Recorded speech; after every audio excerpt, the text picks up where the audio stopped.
Well, hello, Michael. Hello, Mike. How are you? I'm doing well. Thanks for joining us. Thanks for having me. Michael, for the listeners that haven't come across you online, introduce yourself and tell the listeners why we're talking. I'm Michael Hogue. I am the current president of the American Pharmacists Association. I'm also the dean of Loma Linda University School of Pharmacy, and we're going to have a chat today, I think, about provider status and the future of our profession. Do I have to call you Mr. President? No, that's not necessary. Michael will do. When I looked at the LinkedIn today, you are an expert in immunization. And I know that one of the benefits or gifts that pharmacists can bring to the medical profession, provider status, I think would be immunizations. Is that coincidental that you bring that expertise to the presidency of the Pharmacists Association, or is that planned? I think it was coincidental. I began working with pharmacy-based immunization delivery back in 1996 when I did an executive residency at APhA headquarters in D.C. And part of my task while I was in my residency program was to work with a staff team there to really launch the National Pharmacy-Based Immunization Delivery Initiative. Wow. And at the time, we only had 9 states that were authorized, where pharmacists were authorized to administer vaccines. We've now gotten to all 50 states and the territories, and at that time, pharmacists weren't routinely trained to provide immunizations and to do immunization practice. And of course, as you know now, it's a standard of care, and ACPE requires that every pharmacy school teach pharmacists how to administer vaccines. So I've been a part of that movement since it began. Some 4 years ago now. And I do think that the timing's great. I mean, because we're in a public health crisis and COVID requires a vaccine, it gives us a great opportunity to make the argument that we need to be recognized at the federal level. Now, wait a minute. So I must have this wrong, because provider status would be for pharmacists to be able to get paid for things. All the great work you did on immunizations over the last 24 years, pharmacists are paid for that already. How does that jibe with provider status? It's a great question. Vaccines are a little bit different than many other things. So maybe first of all, what would be useful for listeners to know is that the practice of pharmacy and the practice of all healthcare professions is really governed at the state level. There aren't practice laws in the United States that govern practice of a discipline across the entire nation. That's very different. We're one of only a handful of countries in the world that has that approach, where we give the independent states the authority to govern the practice of a discipline. But that's the way it works here in the U.S., and so each state has the right to do that. For flu vaccine and pneumococcal vaccine, pharmacists were recognized as mass immunizers. So it's really sort of a supplier type equation through the Medicare Part B benefit to provide flu and pneumococcal vaccines.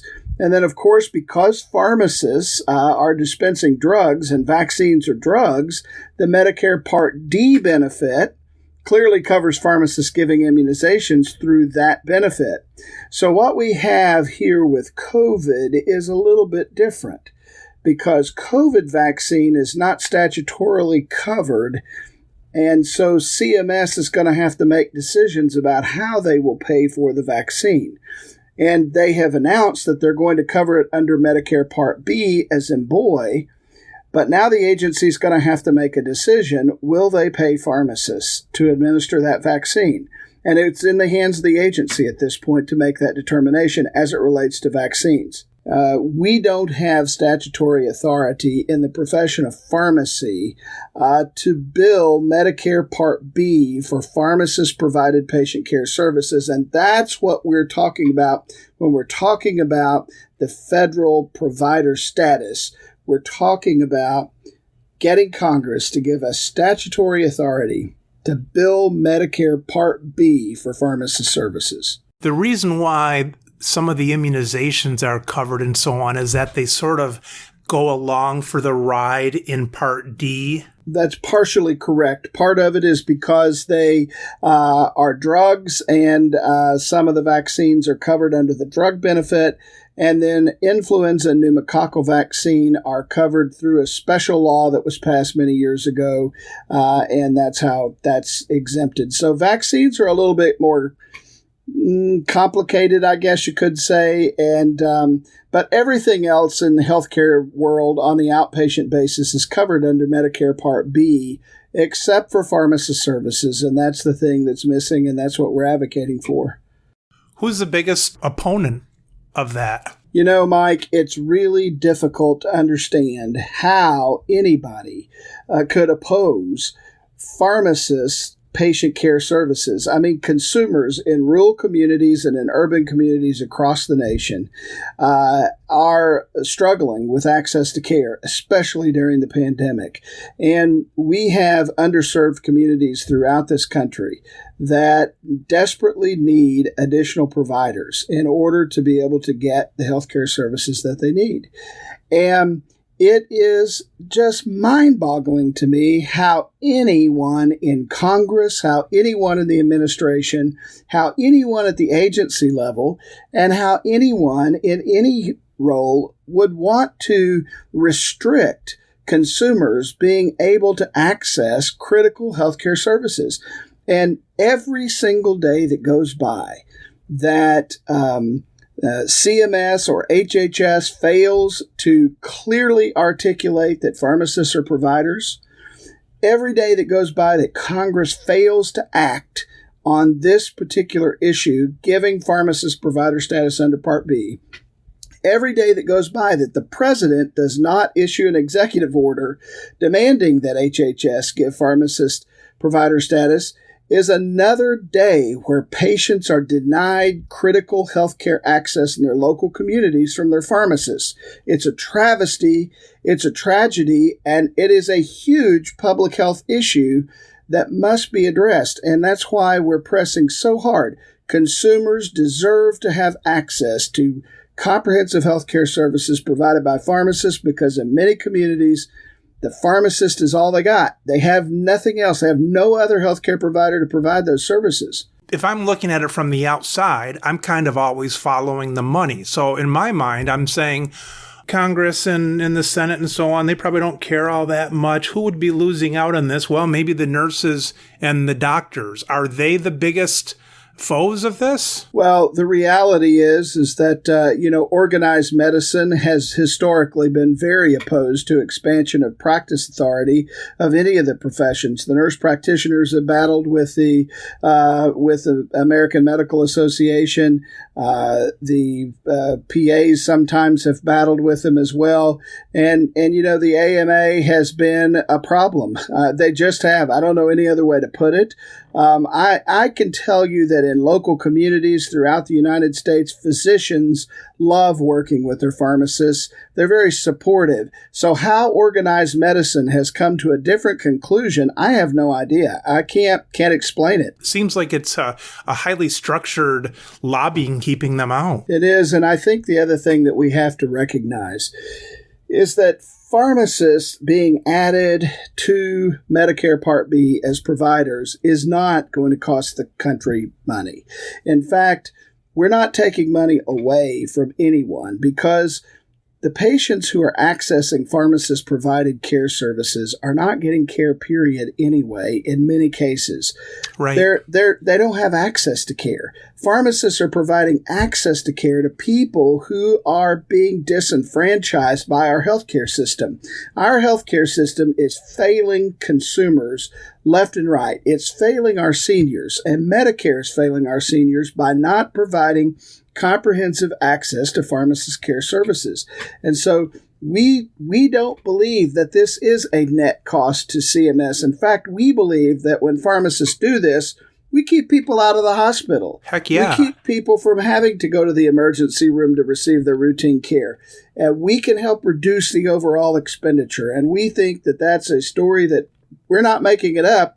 The literature is replete with articles about this and evidence. The evidence is showing it. If right now you got a ticket and it said you can write anybody's name on this ticket, who would be the people that you'd want to talk to? I would like to have in the room to be able to hear the story of what pharmacists can do. I'd like to have the White House administration, including the president, as well as the leadership of both the Senate and the House.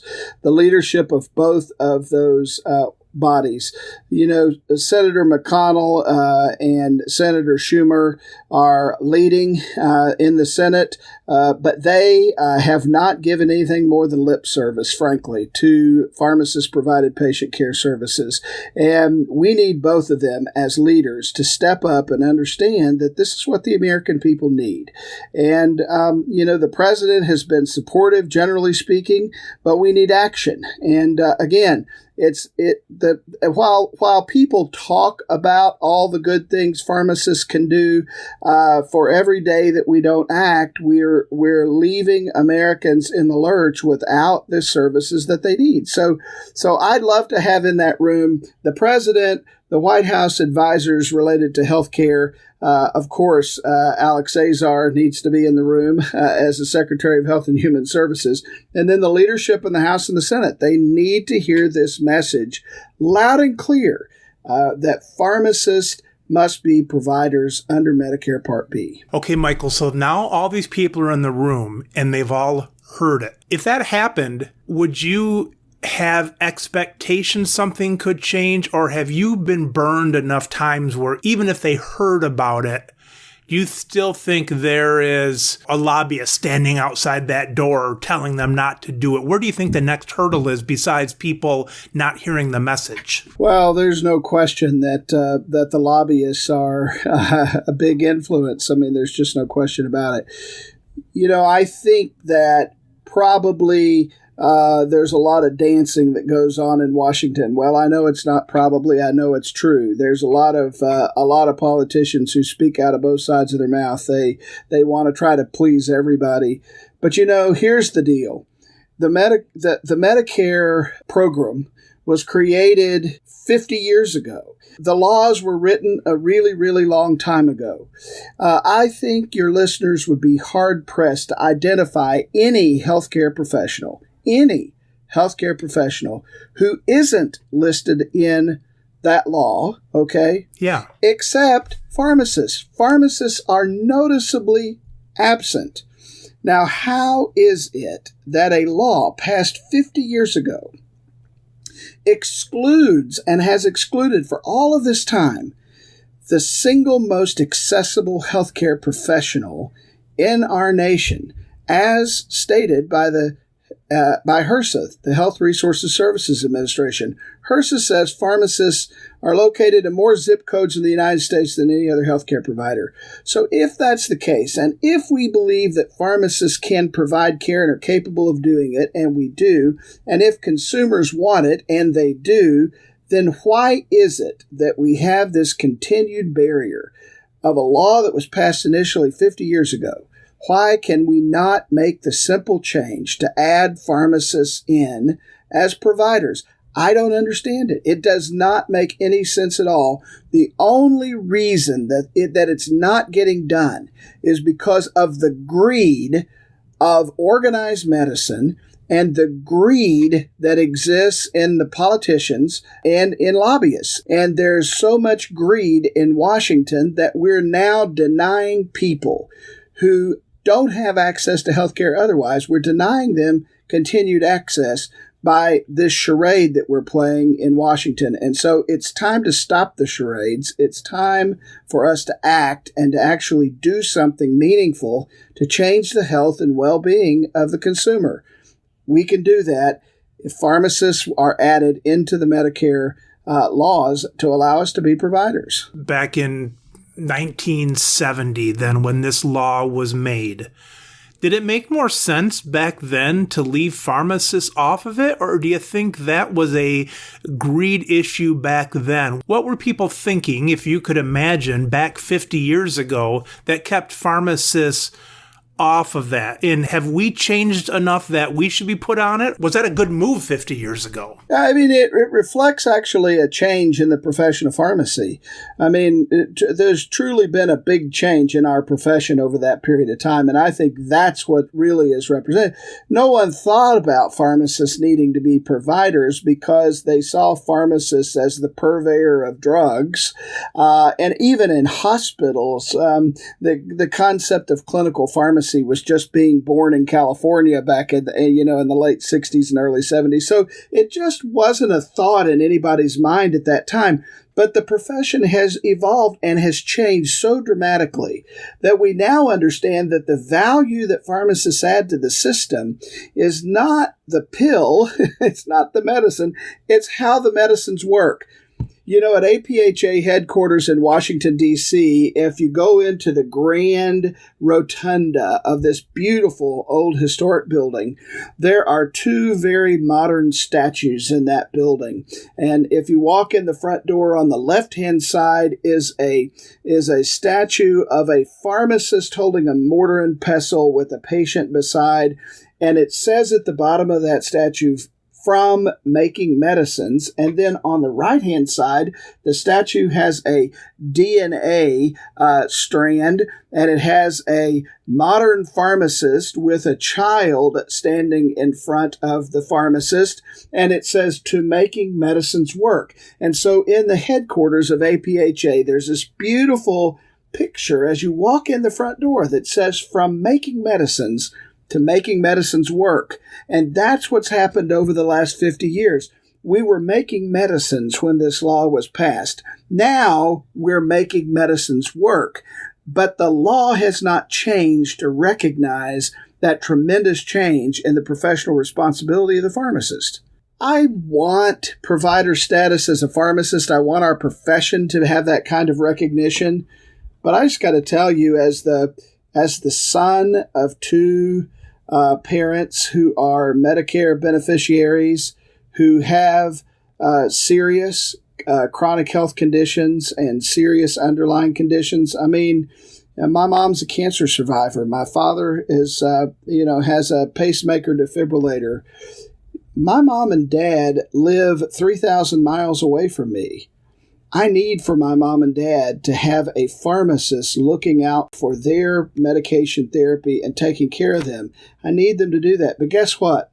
They don't have access to a pharmacist to provide the services that they need, except for their son, but they need to have their local community pharmacist actually engaged in that and getting paid for it, because they need that service. So as a consumer myself, and because I have parents who are consumers under the Medicare benefit, I can say wholeheartedly they're being denied what they could have and what I see as optimal care because Medicare won't cover it. They won't cover the benefit. That has to change.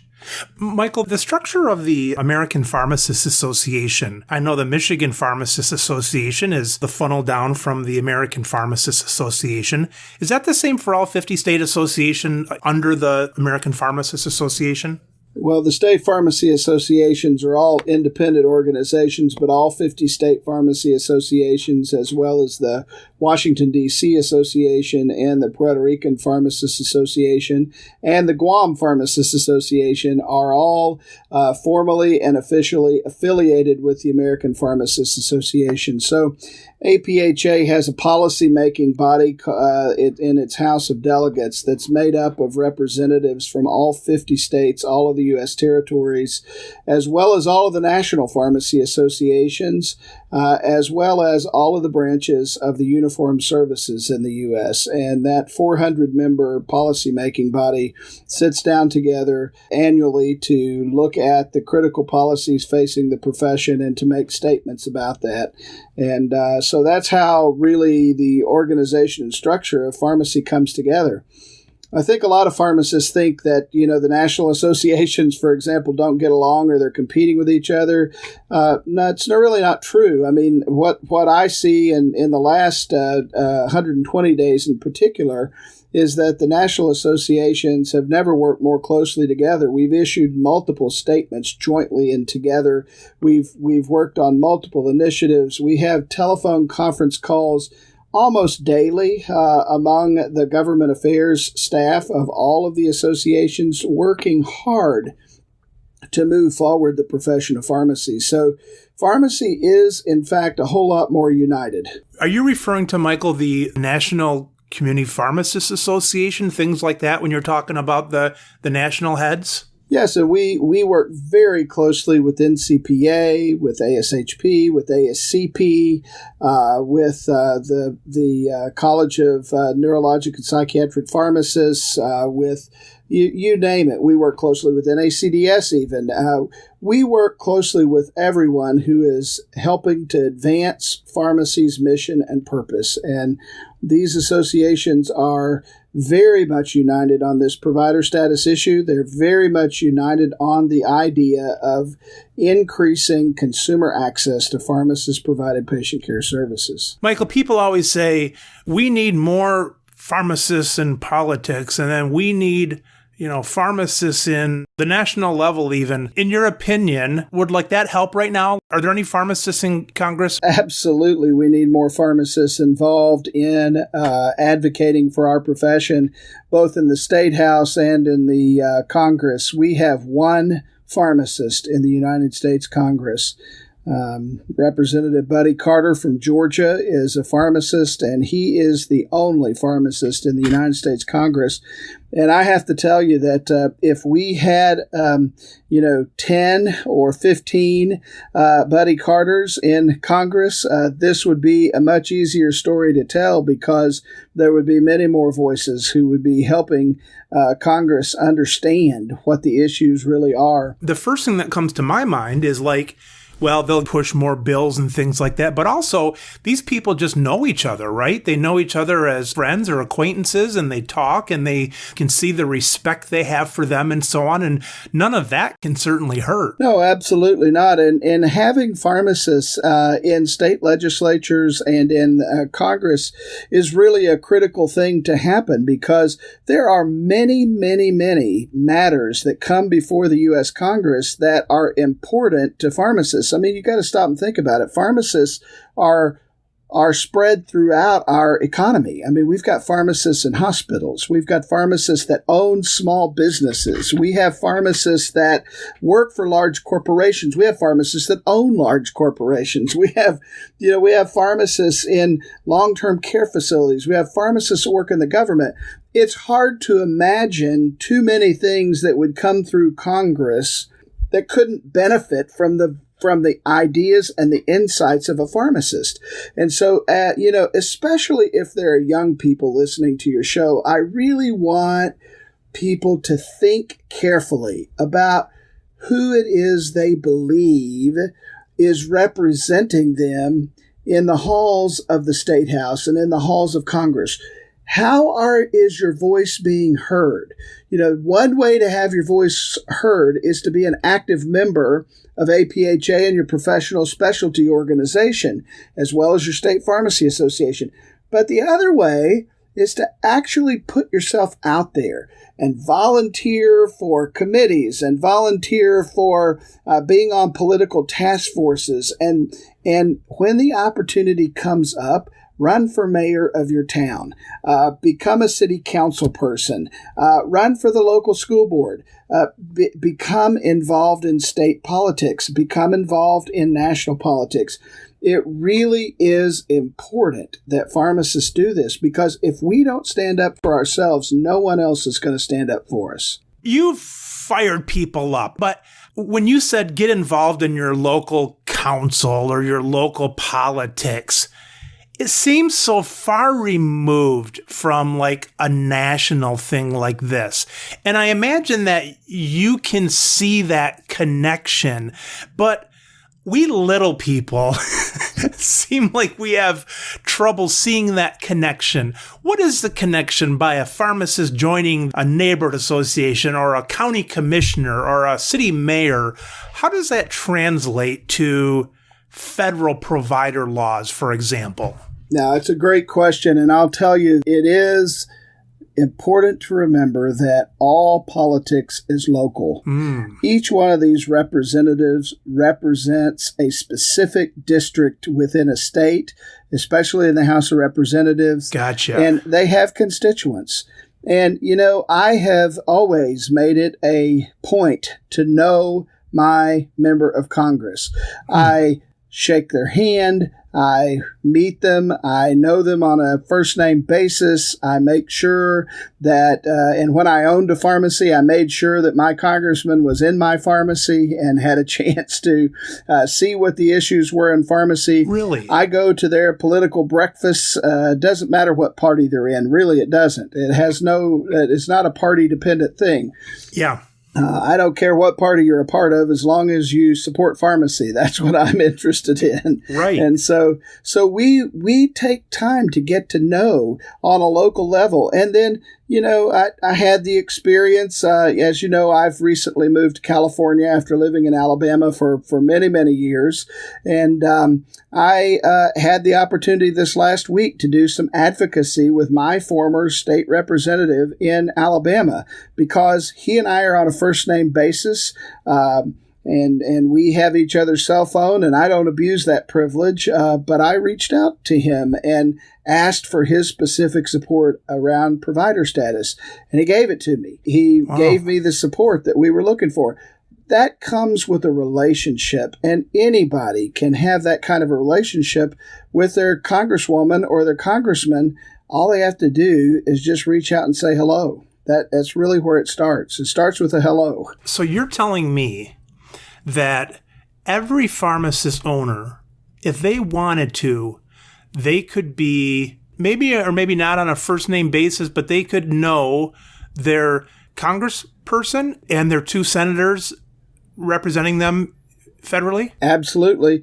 It's a little harder to get to know your senators because they have to cover an entire state, and so that's a little bit more difficult. Yeah. But it is very possible to do, and there's no reason in the world you shouldn't know your House of Representative member.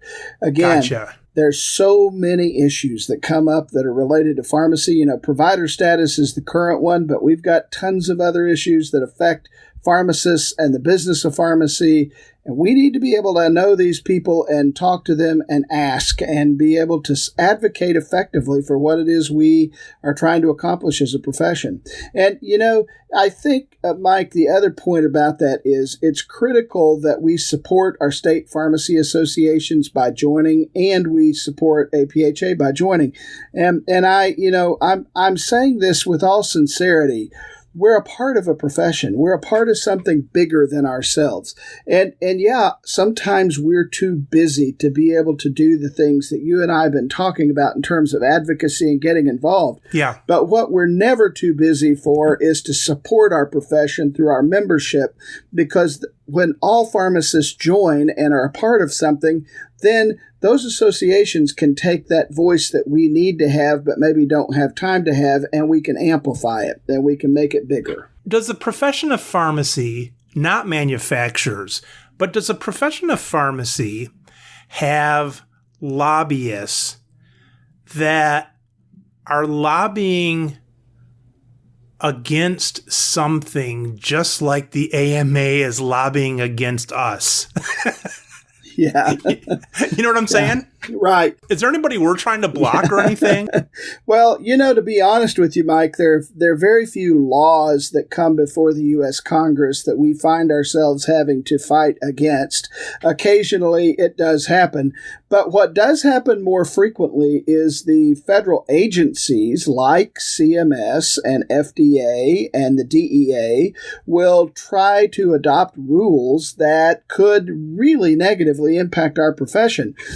Compounding is a great example. We've tried to maintain strength of the pharmacist and the autonomy of the pharmacist to be able to compound.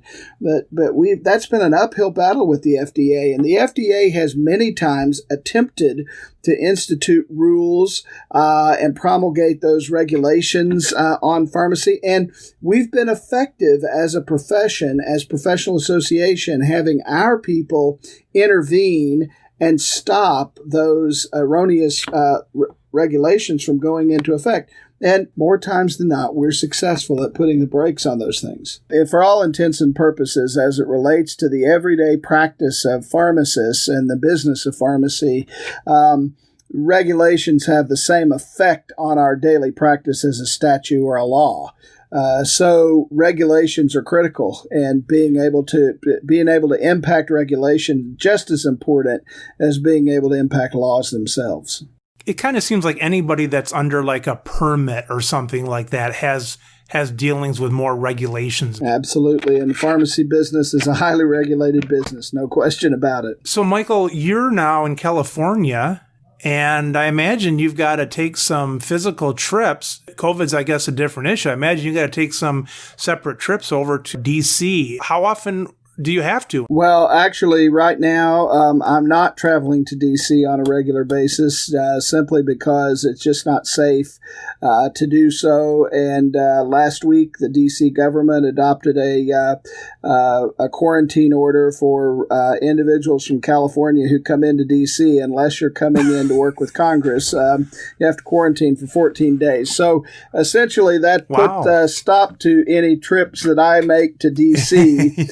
But, thankfully we have technology and we can accomplish a lot using technology. Is this a paid position at all, or is this volunteer? It's an elected volunteer position. The president of APHA receives a small stipend to cover some direct expenses, but it's a very tiny stipend that we receive. Gotcha. Yeah, it's a volunteer position. But you're spending a hell of a lot of time on this, right? Well, I'm passionate about it. You do the things that you enjoy, and you find time for the things that you enjoy. I enjoy advocating for our profession, and I literally love APHA. I just can't say it strongly enough.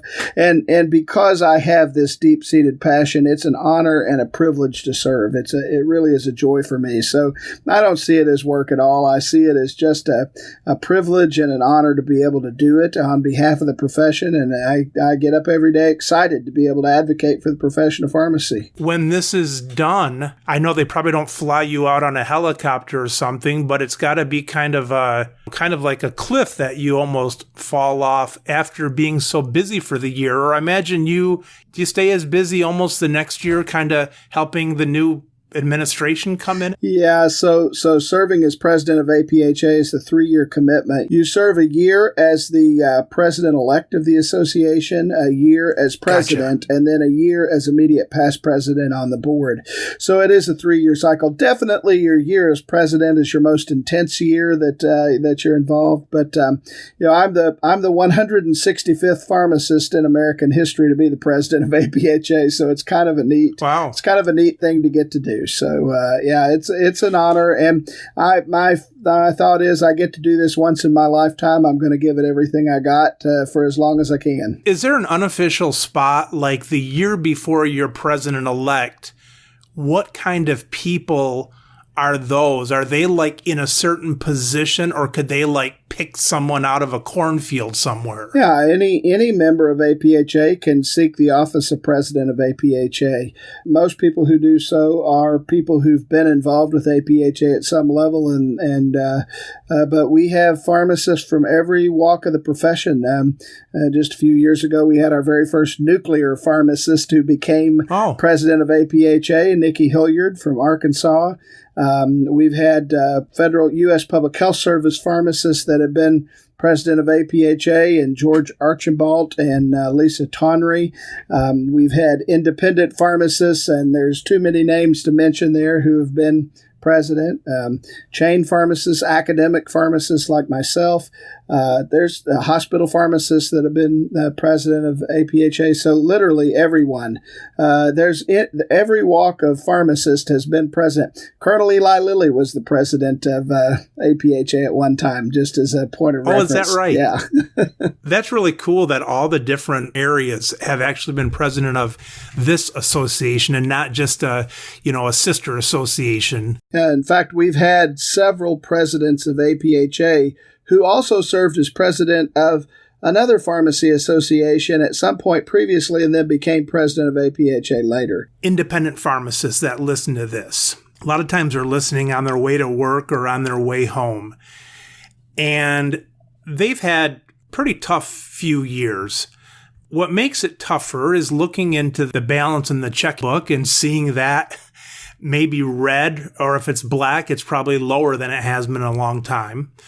What would be your pep talk to them? I think what pharmacists, especially independent community pharmacists, need to hear is that your community needs you. What you are doing is meaningful work, and it's important work. And I often think about the fact that normally the prize, I say the prize, that's kind of almost a cheapened word. I don't want it to sound like a cheapened word, but the success that we oftentimes strive for professionally often comes after a period of serious and intense trial and challenge. And there's no question that independent community pharmacists are in the middle of one of the most intense and serious challenges of our profession. We are being hammered from all sides with DIR fees and PBMs that are engaged in really what ought to be illegal business practices. There's certainly unfair business practices, and if APhA has anything to do with it, they'll be dedicated as illegal. And then on top of that, we're providing care services to communities, and payers expect us to do it for free, and they don't expect any other healthcare provider to do things for free. So there's a lot of unfairness. But let me just say this. The COVID pandemic has provided a glimpse into the critical, vital nature of the pharmacist as a critical piece of a community.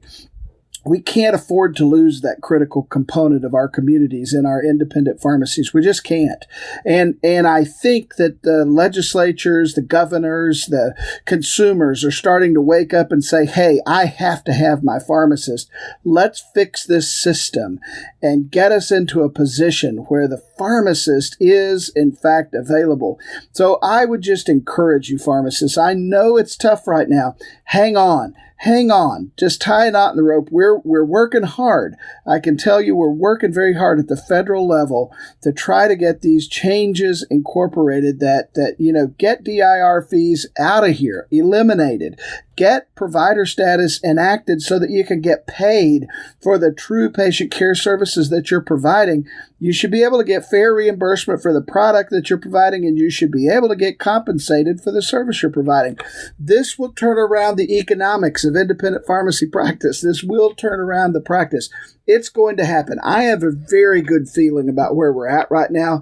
We have the ear of the administration. We have the ear of Congress. We have the ear of the state houses. We have the ear of the legislatures and the governors. We've got to capitalize on this moment. If there was ever a time that we need every pharmacist standing up and fighting for their profession and fighting for consumers, it's now. It's right now. There's never been a more important time to do it. If we will keep pressing, I promise you that there's a brighter day coming over the hill that we're about to top, and it's going to be a beautiful day. And I really believe that's true, and that's what we're striving for. Well, Michael, you were in the shoes of independent. Did you own a store? Yeah, I was a partner in an independent pharmacy in Alabama, but it's been many years ago. The economics have changed drastically since the days that I was an independent pharmacist. I did work with the chain pharmacy industry for a little bit as a chain pharmacist, and but most of my career in terms of practice, I've worked in ambulatory care. I've worked in clinics alongside physicians, doing comprehensive disease management and so forth. Independent pharmacy was where I cut my teeth. It's where I learned about pharmacy and practiced pharmacy. I practiced pharmacy as a pharm tech before I came to pharmacy school at a small independent pharmacy in Metropolis, Illinois, Humma's Drugs, which had been in business for about 125 years. And because of the unfair business practices of the Illinois Medicaid department, that pharmacy ended up closing several years ago because it just couldn't survive. But I have to tell you, it's a sad story, and it's a story that's being repeated throughout our nation. We've got to put the brakes on closures of pharmacies. We have to. We have to turn this economic situation around. and get this into a position where independent pharmacists can be successful and can provide the care that consumers need. Certainly during COVID, we're on the front line there, and we always are, but it became very evident then. Michael, a pharmacist is going to be listening to this, and certainly we would like as many members in APhA as we can, and we'd like people to run for city things in Congress and so on.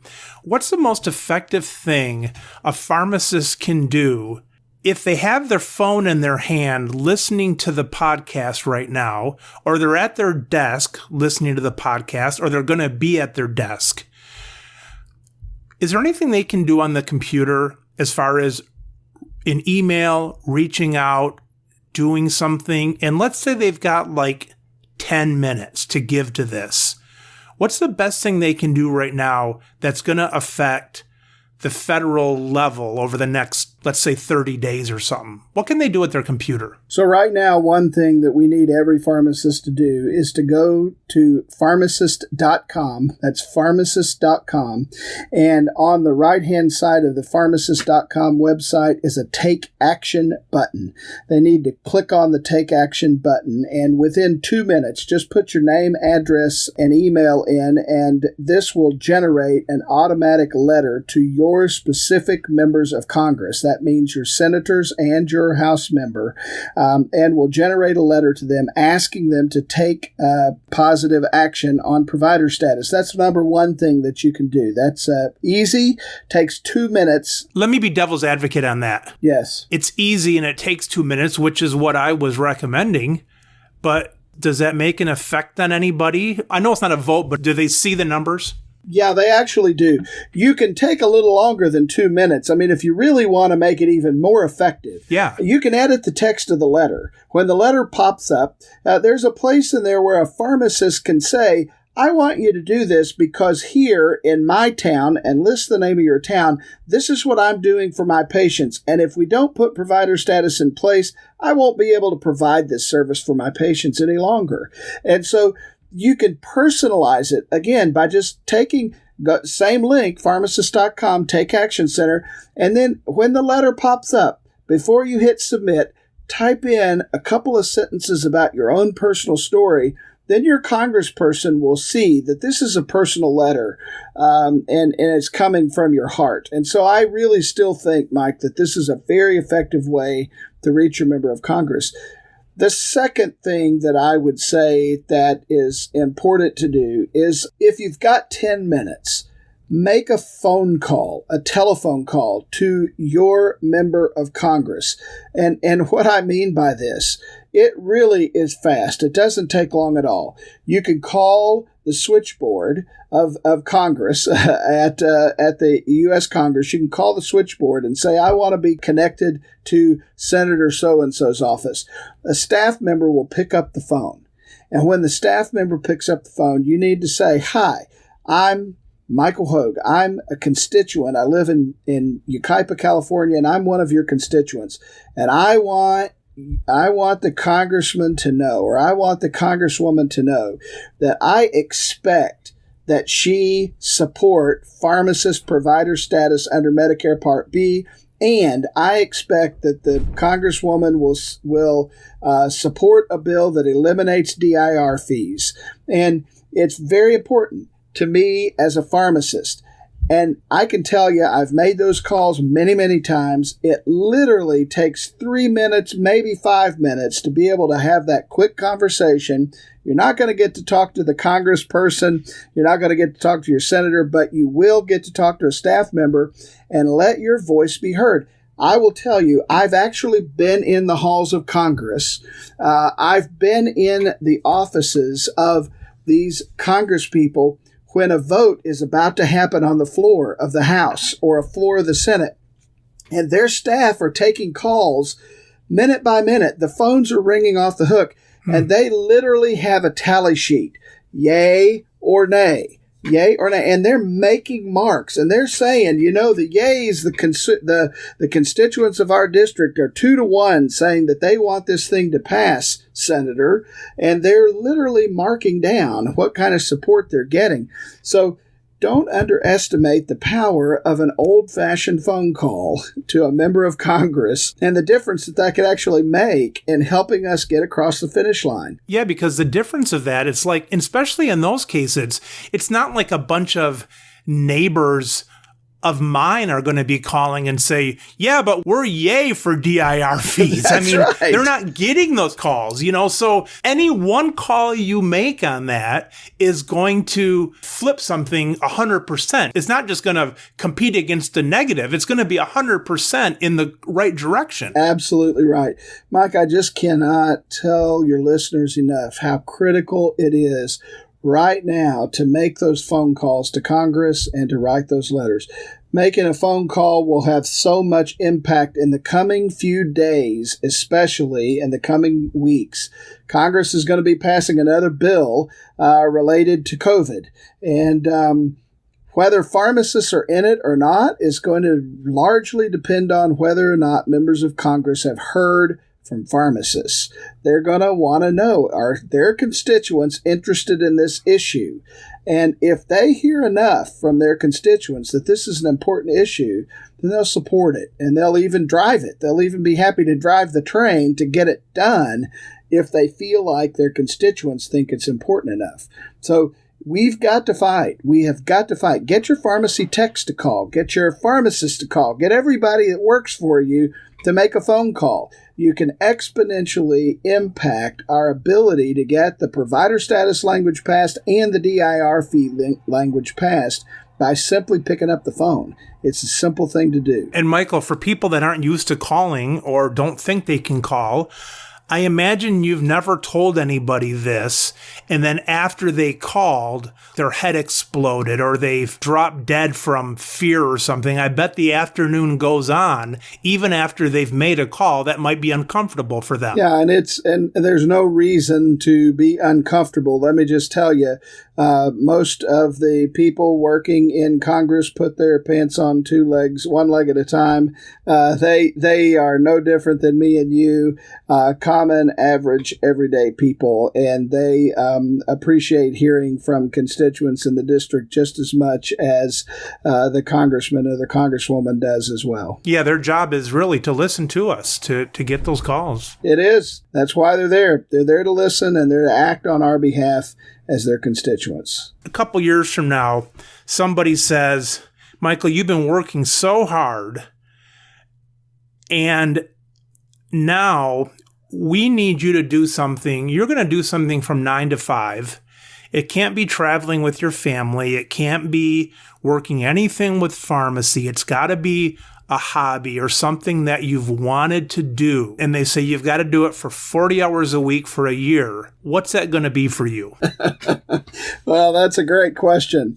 I've always said that if I could have a second career, I'd be a travel agent, a tour guide. I remember when I had a chance to take a group of pharmacy students to London and study the British healthcare system for about 2 weeks, and I watched the Blue Badge tour guides in London and how passionate they were about telling the history of London and the stories that go along with each of the buildings and all of the things in London, and I just thought that was so much fun. And I think I'd probably be a tour guide 40 hours a week if I had the opportunity, because I love history and I love to travel. So that's probably would be my second career. Well, I know that was just a fictitious question, but it's not like you said something like, you're going to join the NBA or something like that. So I think you actually have a shot at doing that in a few years. Well, maybe so. Maybe there'll be an opportunity for me to do it. I certainly enjoy traveling. Well, Michael, we appreciate everything you're doing. Thanks for your words of hope. I know I'm going to get on and send a letter, and I'm even going to make those phone calls. That's critical. That's exactly right. So just remember those two things. Make your phone call to your member of Congress and go to pharmacist.com and send in those letters. It's critical. All right, we're going to leave it at that because it's so important. Thank you, Michael. Thank you. Appreciate it, Mike. Thanks for all you're doing.